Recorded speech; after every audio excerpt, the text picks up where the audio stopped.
una revisión sobre la zonisamida, que todos conocemos, es un viejo conocido como antiepiléptico, pero centraré sobre todo la atención un poco en sus características principales para recordar cómo funciona y en los estudios más novedosos en relación a monoterapia en adultos y en la entrada para el tratamiento en epilepsias focales como terapia añadida en niños a partir de 6 años. La estructura química de la zonisamida es única frente a otros fármacos y todos sabemos que fue aprobada por primera vez ya en Japón en el 89, después en Corea del Sur, en Estados Unidos y más tarde en Europa. Ahora mismo, en este momento, las indicaciones en Europa de la zonisamida es el tratamiento ADON, en terapia añadida, de crisis focales en adultos, adolescentes y niños de 6 años y mayores. Y en monoterapia, el tratamiento de las crisis focales en adultos con una epilepsia de mejor control o recién diagnosticada. En Asia también se puede tratar las epilepsias generalizadas con zonisamida. En este momento aquí no está en ficha técnica. Saber que tiene un amplio espectro de actividad antiepiléptica y sobre todo destacar que bloquea los canales de sodio, voltaje dependientes, y los canales de calcio tipo T, también voltaje dependientes, que curiosamente se relaciona con el mecanismo de acción de la etosuximida. Aparte, tiene otros mecanismos de acción en el que también destaca la modulación en la transmisión dopaminérgica y serotoninérgica, que podría también tener relación con un efecto en otras patologías como el estado de ánimo, y también explicaría a veces el efecto secundario de la sedación que pudiera tener. Sabemos que la absorción oral alcanza la T máxima de 2 a 5 horas, tiene baja unión a proteínas con una biodisponibilidad cercana al 100% y cinética lineal dosis dependiente. El metabolismo es hepático y tiene principalmente una excreción renal. Lo que destaca como interesante es que tiene una semivida de eliminación muy larga, hasta 60 horas. Esto lo hace muy interesante para poder utilizarlo en dosis única diaria. Destacar que en poblaciones especiales hay que tener en cuenta que en la insuficiencia renal puede disminuir su aclaramiento, y en insuficiencia hepática y en otros pacientes concretos como pacientes ancianos, niños y adolescentes no hay a nivel farmacocinético diferencias significativas. Suelo decir que presenta una mínima inhibición a nivel del lisenzima del citocromo P450 por su metabolismo hepático, pero realmente interacciona escasamente con otros fármacos. No hay interacción conocida con los más habituales que pudiéramos utilizar, los clásicos como la lamotrigina, carbamazepina, valproato, y sí que hay que tener precaución en utilizarlo con fármacos que actúen sobre la anhidasa carbónica, como el topiramato y la cetazolamida. Como tratamiento combinado, no voy a explicar los ensayos, pero sí que decir que ya se aprobó en ADON. Aquí hay, desde el año ya 2001, se empezó a publicar los ensayos clínicos controlados y se confirmó que, se comprobó que es eficaz en combinación para disminuir la frecuencia de las crisis con un buen perfil de seguridad. Dicha eficacia es dependiente de la dosis. Después de los ensayos clínicos controlados, se llevaron a cabo estudios de extensión a largo plazo, donde se siguió manteniendo esta eficacia y seguridad, y también hay estudios observacionales post-comercialización, en los que no voy a entrar porque ya es más conocido, yo no daría tiempo. Pero de todas formas, me centraré un poquito más solo en la monoterapia, que está aprobada más recientemente en pacientes con un diagnóstico de epilepsia menos rebelde. Es un estudio de no inferioridad que se realizó con la carbamazepina, dosis única de zonisamida y carbamazepina 2 veces diarias, en 2 dosis diarias, tratamiento de monoterapia para epilepsia parcial de diagnóstico reciente. Está claro que los estudios previos no se podía de aquellos extrapolar su eficacia como monoterapia y era necesario diseñar un ensayo nuevo. Este ensayo se siguió, se diseñó según la normativa, sobre todo de las directrices de la ILAE y la EMA, para demostrar eficacia y seguridad. Los criterios de inclusión, en general, como todos los ensayos, pero en este caso, pues diagnóstico reciente, focal y, por supuesto, descartando clínicamente, como con EG, las epilepsias generalizadas idiopáticas y descartar una enfermedad progresiva. Y los criterios de exclusión, pues lo contrario, pues antecedentes de epilepsia generalizada idiopática, antecedentes de estatus epiléptico o crisis no epilépticas, crisis sintomáticas agudas, lesiones cerebrales progresivas, todo lo habitual para no entrar en un ensayo clínico. Y se inició, como he dicho, dos grupos de pacientes, tratamiento con carbamazepina y tratamiento con zonisamida una vez al día. La zonisamida a dosis de 100 miligramos día y la carbamazepina a dosis de 200. Se llegó a un ajuste de dosis, considerando la estándar para la carbamazepina 600 miligramos y la zonisamida 300. Como se quería reproducir lo más práctico, o sea, lo que ocurre en la práctica clínica, pues la titulación luego fue flexible en función de la respuesta a tratamiento y con la carbamazepina se podía llevar una dosis desde 400 hasta 1200 y con la zonisamida de 200 a 500. Y luego se hizo un periodo de mantenimiento de 26 semanas. En este tiempo, el criterio, sobre todo de valoración primario, más importante fue valorar la proporción de pacientes que no tenían crisis durante ese periodo de 26 semanas. Y luego otros criterios, la misma ausencia de crisis, pero en mayor tiempo, hasta 52. Bueno, tiempo hasta el abandono por falta de eficacia, tiempo hasta el inicio de un periodo sin crisis, pero bueno, y otras evaluaciones importantes en relación a efectos secundarios, función cognitiva, estado de ánimo.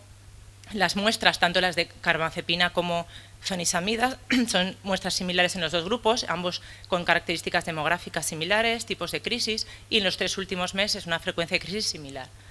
Entonces, en estos dos grupos, como es un estudio pivotal de no inferioridad, para que sea de más calidad, se hizo los dos grupos, en el que se valoró todos los pacientes aleatorizados y en otro grupo la población por protocolo, que es la que estrictamente se ceñía a los criterios del protocolo. Y ambos grupos, para que también sea de calidad, deben tener la N similar. Entonces, en general, pues se llegó el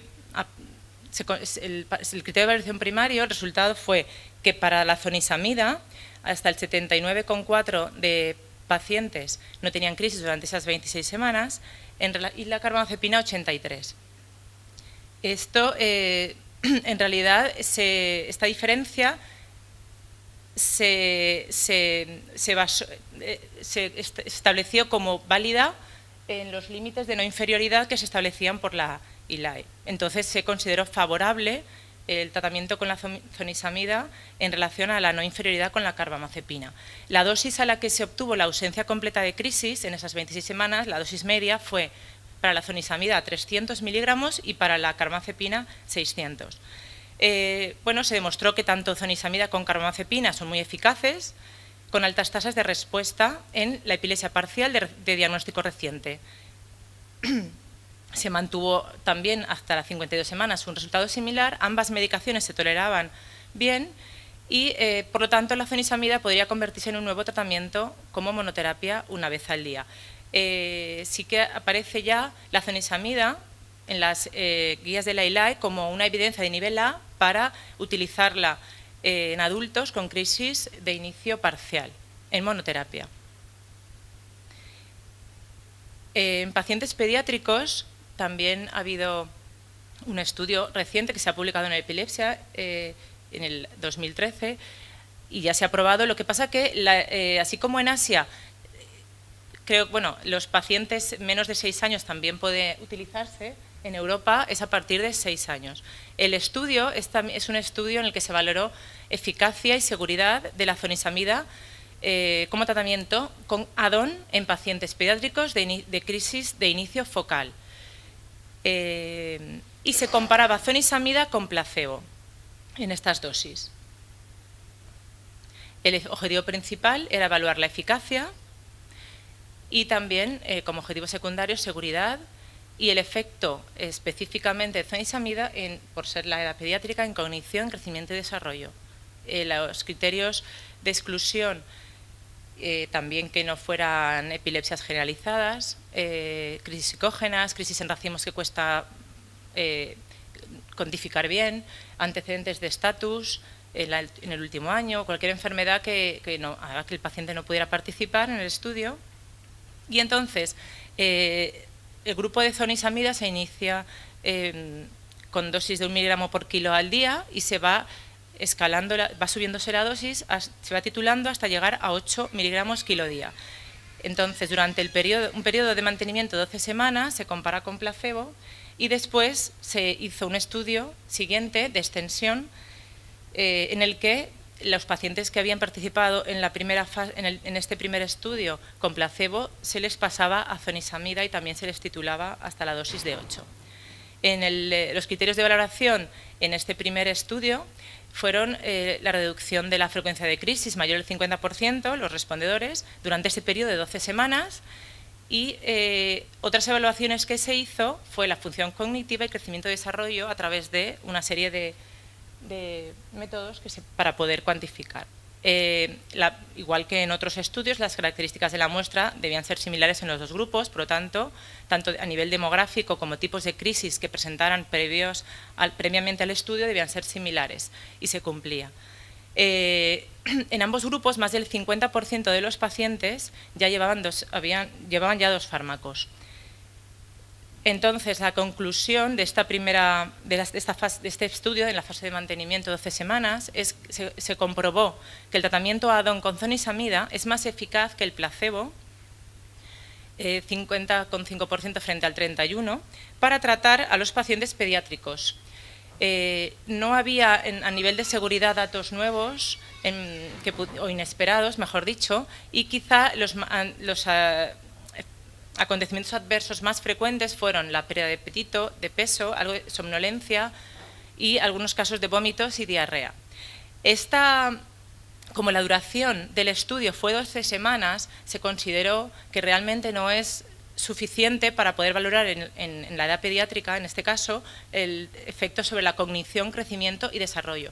Y esto fue lo que justifica un estudio, el 313, que es de extensión, un estudio de extensión a mayor tiempo. Por lo tanto, como he comentado antes, los pacientes a los que habían recibido placebo se les escaló una dosis de zonisamida titulada hasta los 8 miligramos por kilo a día y luego se realiza el seguimiento hasta el fin del estudio de extensión. Y como conclusión, el objetivo era evaluar, como hemos dicho, la seguridad a largo plazo y también, de paso, claro, objetivar el mantenimiento de dicha eficacia y, en concreto, la influencia sobre cognición, crecimiento y desarrollo.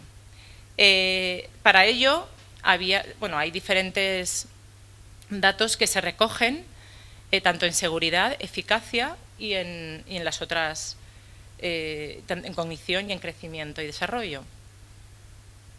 Y los resultados fueron que en relación a la seguridad, los acontecimientos adversos relacionados con el tratamiento fue del 27%, los graves 2,1% y un abandono por efectos adversos fue del 2,8%. En relación a la eficacia, fue bastante congruente con el estudio previo, en el estudio previo de 12 semanas, y en relación a la reducción de crisis. Y la cognición, los resultados del test de la asociación controlada de palabras no revelaron indicios de deterioro, ni en fluidez verbal ni categorial.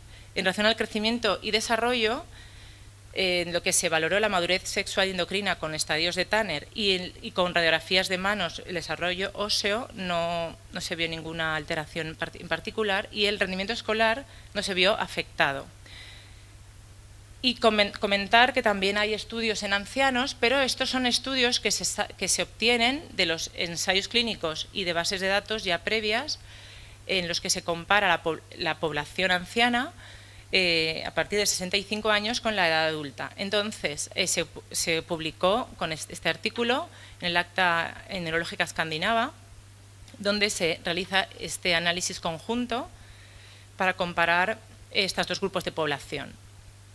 Se demostró que la zonisamida tiene un perfil de seguridad y tolerabilidad favorable en los pacientes ancianos y adultos. La mayoría de los efectos adversos fueron leves, y los más frecuentemente notificados, yo he puesto señalado más como edema periférico, dolor faríngeo y prurito, porque eran el doble, y en el anciano, y tampoco se encontraron datos nuevos ni inesperados en materia de seguridad. Por lo tanto, estas son las indicaciones que tenemos aprobadas y ahora mismo en Europa, como ya sabemos, pero bueno, aunque no esté en ficha técnica, yo quería comentar esto, que sí que hay estudios, grupos pequeños, y todos sabemos la eficacia de la zonisamida en las epilepsias generalizadas idiopáticas. Sí que es verdad que por su mecanismo de acción, pues tiene sentido también, que incluso todos vemos que es eficaz en las ausencias y en las crisis tónico-clónicas. Entonces, habría que hacer también recoger más información y hacer más estudios en ese grupo de epilepsias que muchas veces nos quedamos con los fármacos más cortos.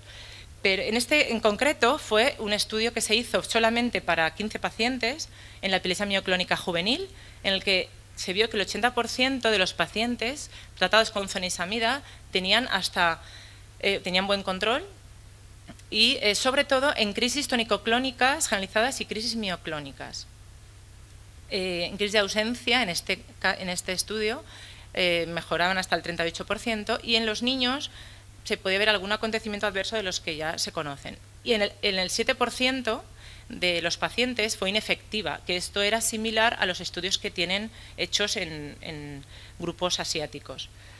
Luego también quería comentar este artículo, que está aquí, el doctor Villanueva, que participó en un grupo de pacientes imagino que de varios hospitales, pero el grupo es pequeño, que está claro que con esto bueno, pues crea interés para intentar hacer grupos más amplios y valorar la zonisamida en las epilepsias generalizadas. Aquí son 13 pacientes en la que bueno, se vio la eficacia, el número de respondedores a los 6 meses y a los 12, y como muy resumido, decir que del 11 de 12 pacientes continuaron el tratamiento a los 12 meses, 8 de los 11 tuvieron reducción de crisis, 6 de los cuales estaban libres completamente de crisis a los 12 meses. Y parece que en este caso la respuesta era mejor para las ausencias y las crisis tónico-clónicas generalizadas. La dosis media era de 300 miligramos y 4 de 13 pacientes tuvieron algún efecto adverso, pero de ellos 2 fue con retirada de medicación. Por lo tanto, esto supongo que podemos opinar, pero me parece que la zonisamida podría ser una buena elección en las epilepsias generalizadas idiopáticas por muchos motivos, pero entre ellos porque tiene una vida media larga, podemos utilizarla con una dosis única al día, tiene una titulación bastante sencilla de la dosis, podemos evitar efectos secundarios con el valproato, tiene un buen perfil de seguridad, hay escasas interacciones con otros fármacos, hay una latencia corta hasta en la eficacia, por lo tanto, creo que puede ser una buena alternativa terapéutica para las generalizadas, aunque no esté en ficha técnica en este momento. Y esto solamente es una tabla para comentar que en monoterapia podemos empezar directamente con dosis única de 100 miligramos una vez al día, las 2 primeras semanas, la semana 3 y 4 subir a 200 y llegar a una dosis de mantenimiento de 300 miligramos día.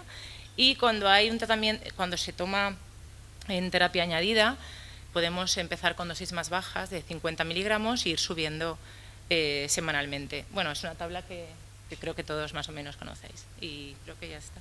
He intentado resumir un poco, nada más.